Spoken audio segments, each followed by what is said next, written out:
Assalamu alaikum. Someone said that if we can take care of urban housing, urban planning will take care of itself. This may or may not be true, but the fact remains that if we can take care of energy and transport, our cities can become more sustainable.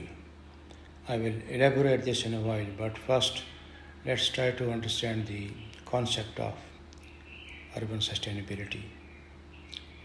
Making cities more sustainable is crucial as these produce three quarters of world's greenhouse gas emissions and where more than half of the world's population lives.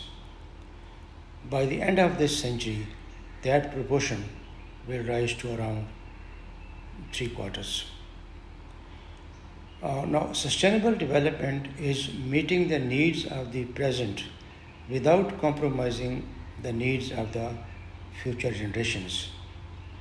Sustainable cities provide people with a reasonably good quality of living environment without using huge amounts of natural resources.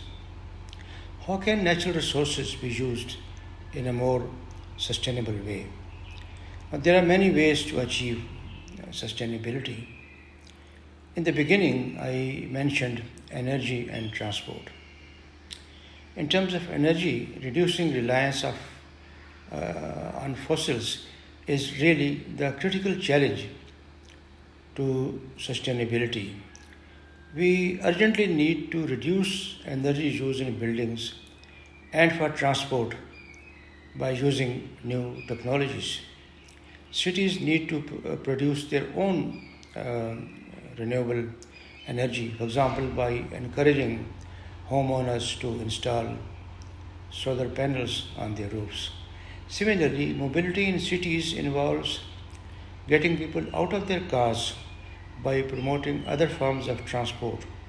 This not only means including cycling and walking, but also through investing in feasible mass transport light rail networks, bus networks, and so on, which are more efficient than cars in terms of taking up less space and using less fuel per passenger mile.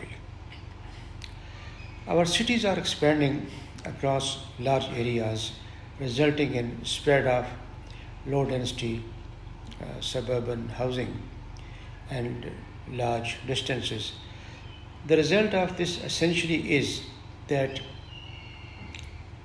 individually owned motor cars have become the only way to get around. So, the best way to make cities more sustainable is to avoid urban sprawl. It needs to be ensured that new urban developments are moderately high density and use more sustainable forms of mobility.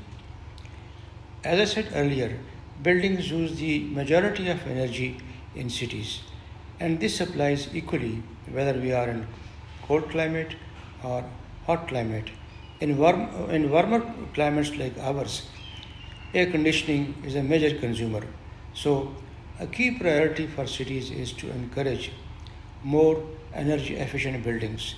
This can be done by designing new buildings in different ways. For example, to make use of uh, passive heating and cooling. In cold climate, that might involve orienting buildings so they capture more sunlight. The opposite can be done for buildings in hot climate. Also, for urban sustainability, we need better governance. There is a difference between government and governance. Government is what we often think of more traditional forms of politics. So the government involves people voting for politicians who then make laws and policies that we live by until the next elections. By contrast, the governance involves a greater range of people in the process of developing laws and policies and making decisions.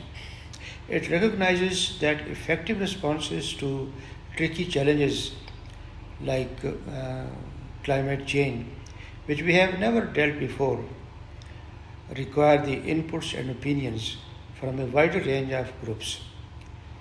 In cities, this effectively means that any group who might be affected by a decision or a development should be involved in all stages of decision making. Successful climate change adaptation leads to both disaster risk reduction and sustainable development. Global frameworks such as the Sustainable Development Goals and the New Urban Agenda provide a vision of successful adaptation in cities. However, they do not provide blueprints. The goals and concepts need to be translated into specific city contexts. Thank you.